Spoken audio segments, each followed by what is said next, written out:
Nah, baik, kita lanjutkan untuk model atom yang ketiga, yaitu model atom Bohr. Dia menyebutkan bahwa atom terdiri dari inti berukuran sangat kecil dan bermuatan positif, dikelilingi oleh elektron bermuatan negatif yang memiliki orbit berbentuk lingkaran.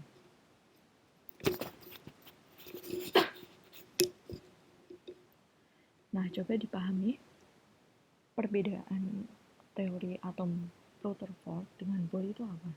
Kalau dari pernyataan ini, kita bisa lihat bahwa perbedaannya adalah di bagian ini, memiliki orbit berbentuk lingkaran. Kalau Rutherford itu hanya menyebutkan bahwa atom itu di dalamnya terdapat inti atau nukleus berukuran sangat kecil yang dikelilingi oleh elektron bermuatan negatif.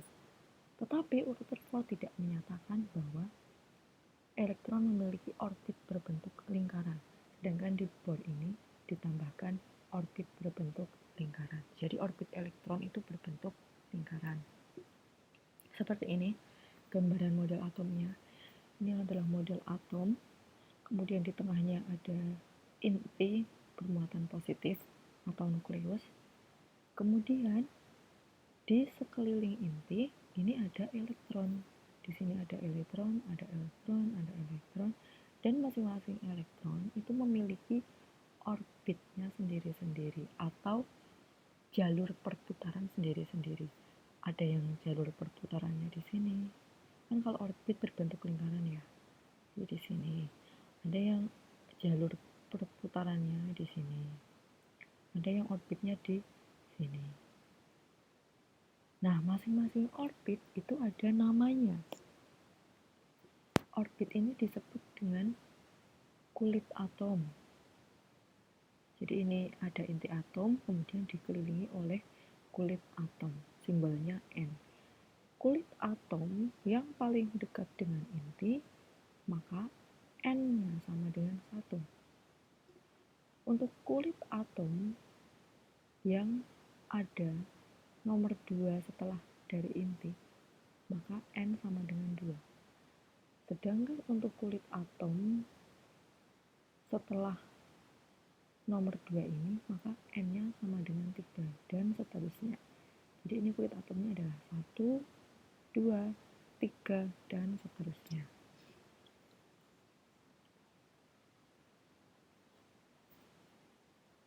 Ini ya, jadi penjelasannya tadi, elektron berputar mengelilingi inti atom mempunyai lintasan tetap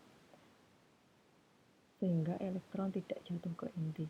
Kan kalau yang di Rutherford tadi kan tidak disebutkan bahwa elektron itu memiliki orbit. Rutherford hanya menyebutkan bahwa elektron itu berputar mengelilingi inti atom. Nah, kalau tidak ada orbitnya, kalau hanya acak berputar kemanapun, maka sesuai hukum fisika itu lama-kelamaan harusnya elektron jatuh ke inti karena kehilangan energi lama-kelamaan. Makanya disempurnakan oleh teori atom Bohr. Kenapa elektron itu ternyata tidak jatuh ke inti walaupun berputar terus? Karena elektron itu ada orbitnya sendiri-sendiri. Jadi selalu pada lintasannya sendiri-sendiri masing-masing elektron, sehingga ya tidak akan jatuh ke inti, kan sudah ada tempatnya sendiri-sendiri. Itu. Nah, walaupun elektron itu tetap berada sesuai di lintasannya, misalnya ada elektron yang di lintasan atau orbit di N sama dengan 1 ini di kulit pertama, itu sebenarnya bisa juga berpindah ke kulit yang lebih tinggi, ke kulit 2 atau ke kulit 3 dengan cara memancarkan atau menyerap energi. Kalau dari kulit 2 mau ke kulit 1, itu nanti membutuhkan energi yang lebih rendah, jadi malah memancarkan energi atau mengeluarkan energi. Kalau mau ke kulit yang lebih rendah, kan kalau mau ke N sama dengan 1 lebih rendah. Sedangkan kalau dari kulit 2 mau ke kulit 3, dia membutuhkan energi, harus menyerap energi. Energi yang dipancarkan atau diserap ketika elektron berpindah-pindah kulit ini tadi disebut foton. Ini gambarannya tadi. Nah, ini berarti dari kulit kedua mau ke kulit 3 kan tingkatannya lebih tinggi, butuh energi yang lebih sehingga harus menyerap energi. Ini disebut absorpsi. Absorption itu kan artinya menyerap ya.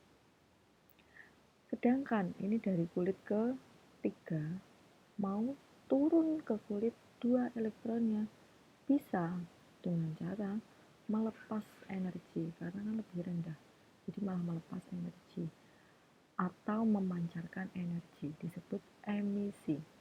Emission itu memancarkan energi artinya. Energi yang dibawa foton itu bersifat diskrit. Jika suatu atom menyerap energi, maka energi digunakan elektron untuk berpindah kulit dari tingkat energi rendah ke tinggi.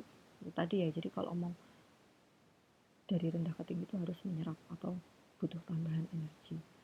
Pada saat elektron kembali ke posisi semula atau lebih turun, akan dipancarkan atau dilepaskan energi dengan besaran yang sama. Jadi hanya elektron pada kulit tertentu dengan tingkat energi tertentu yang dapat bergerak, sehingga frekuensi cahaya yang ditimbulkan juga tertentu. Hal inilah yang digunakan untuk menjelaskan spektrum diskrit atom hidrogen. Ketika melepaskan energi ini biasanya diikuti dengan cahaya-cahaya tertentu. Misalkan ada atom barium, kemudian strontium. Kenapa ada cahaya warna-warna beda? Kalau kita mempunyai berbagai macam jenis logam, terus kemudian ketika direaksikan atau dibakar gitu kok ada warna hijau, warna kuning, merah misalkan pada kembang api. Kenapa tiap logam memiliki warna cahaya yang berbeda-beda?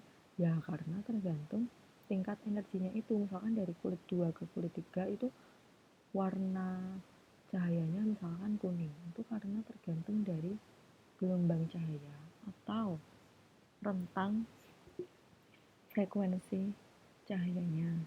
Misalkan dari kulit 5 ke kulit 4 itu misalkan warnanya merah atau hijau atau biru. Ya itu masing-masing kulit atom itu memiliki jarak berbeda. Setiap perbedaan jarak itu memiliki warna yang berbeda-beda pula.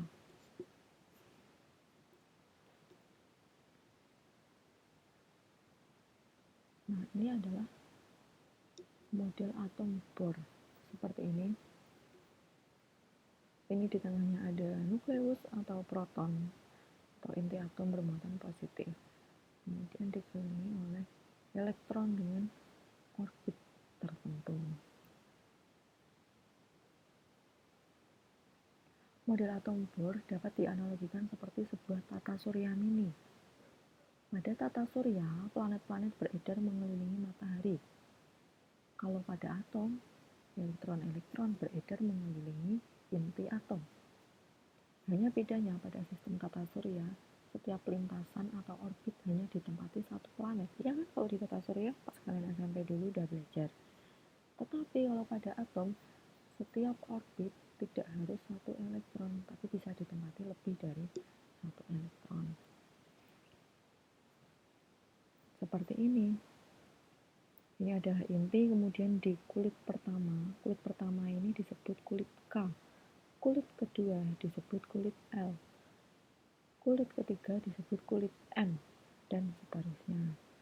Pada kulit pertama, maksimal itu ada 2 elektron. Pada kulit kedua, maksimal ada 8 elektron. Pada kulit ketiga, maksimal ada 18 elektron. Nah, yang disebutkan di sini adalah maksimalnya. Jadi kalau pada kulit M atau kulit ketiga ini hanya ada 10, ya bisa-bisa saja. Yang penting maksimal 18. Kalau yang di kulit kedua, yang penting maksimal 8. Yang di kulit pertama, yang penting maksimal 2 elektron. Dalam model atom Bohr ini dikenal konfigurasi elektron, yaitu susunan elektron pada masing-masing kulit. Untuk konfigurasi elektron ini nanti akan saya jelaskan di submateri selanjutnya. Jadi yang penting hari ini kita mempelajari dulu perbedaan masing-masing perkembangan teori atom menurut para ahli.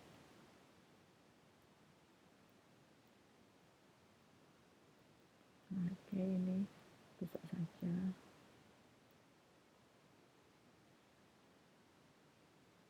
Oh iya, yang ini tadi, kenapa di kulit pertama maksimal 2, kulit ketiga maksimal 8, itu menurut aturan ini 2n kuadrat. Jadi misalkan di kulit 1 kan berarti n-nya 1 kuadrat 1 kali 2 2, berarti maksimal 2 elektron. Kalau di kulit kedua berarti n-nya 2 kuadrat 4 kali 2 8. Nah, itulah kenapa di kulit kedua maksimal ada 8 elektron. Sekarang yang kulit ketiga, n-nya berarti 3 kuadrat 9 kali 2 18. Itulah mengapa di kulit ketiga tadi maksimal ada 18 elektron, dan seterusnya. Nanti kalian bisa menghitung ya, walaupun nanti di kulit ke-10, kulit ke-9 bisa ya, yang penting pakai rumus ini 2n kuadrat untuk menentukan maksimal elektron yang dapat melintasi suatu orbit.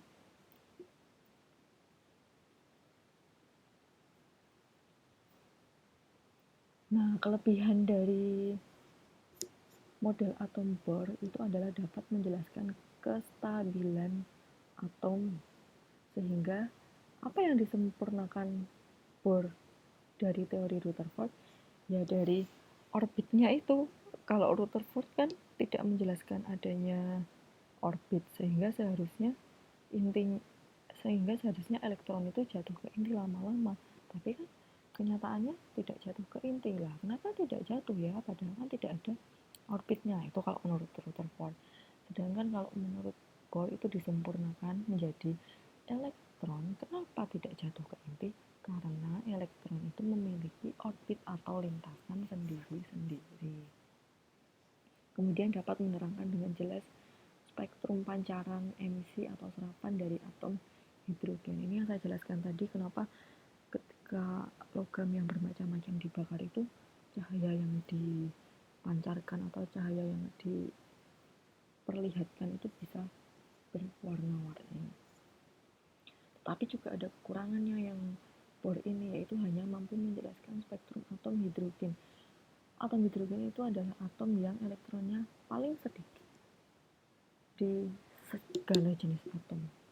Dari ratusan jenis atom, hidrogen itu adalah atom yang elektronnya paling sedikit. Nah, yang Bohr tadi hanya menjelaskan atom hidrogen, yaitu yang elektronnya paling sedikit, tetapi tidak bisa menjelaskan atom lain yang lebih kompleks dengan jumlah elektron lebih banyak.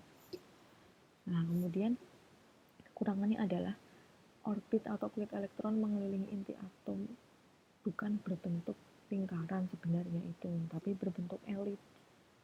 Sedangkan Bohr itu menjelaskannya tadi hanya berbentuk lingkaran, padahal kenyataannya bukan lingkaran. Nanti akan dijelaskan di teori atom selanjutnya. Kemudian Bohr menganggap elektron hanya sebagai partikel, bukan sebagai partikel dan gelombang, sehingga kedudukan elektron dalam atom merupakan kebolehjadian. Begini, kalau berdasarkan teori Bohr ini, dia menjelaskan bahwa elektron itu sudah pasti ada di misalkan lintasan kedua, di lintasan ketiga, di lintasan keempat, itu sudah pasti ada di lintasan itu. Padahal sebenarnya tidak kayak gitu. Elektron itu tidak seperti benda, misalnya pensil yang ada di atas meja di sudut sebelah kiri misalnya. Elektron itu tidak seperti itu. Elektron itu bukan benda. Elektron itu tapi suatu namanya sifat dualisme, jadi punya sifat sebagai partikel, tapi juga punya sifat sebagai gelombang. Yang namanya gelombang kan tidak bisa dilihat dan tidak bisa dipastikan posisinya di mana, seperti halnya kayak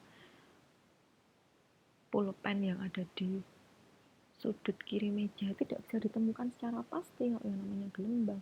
Elektron pun seperti itu, seharusnya elektron itu tidak bisa ditentukan secara pasti ada di kulit 2 atau 3 atau 4. Yang bisa dipastikan adalah kebolehjadian atau peluang terbesarnya saja, perkiraannya saja. Nah, ini kekurangannya Bohr, dia tidak menjelaskan itu. Akhirnya teori Bohr pun runtuh dan digantikan dengan model mekanika kuantum.